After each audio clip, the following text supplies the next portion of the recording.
Hey guys, in this video I'll show you how to request payment on Splitwise.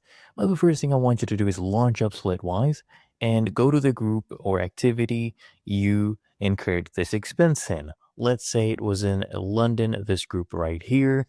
Let's say we went to a hotel with our friend. Okay, click here on add expense, and then I want you to go ahead and enter a description. Let's say hotel bill, and we spent $50.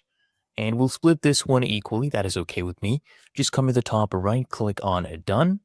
And now that we have this created, I want you to click on the bill itself, or you can go ahead and click on friends and click on the name of the friend that you want to request payment. And then click here on remind, and then click on send via Splitwise. They'll also email a custom reminder to our friend. And then I want you to come to the top right. This is the template. Click here on send, and the reminder has been sent. So we have basically requested a payment on Splitwise.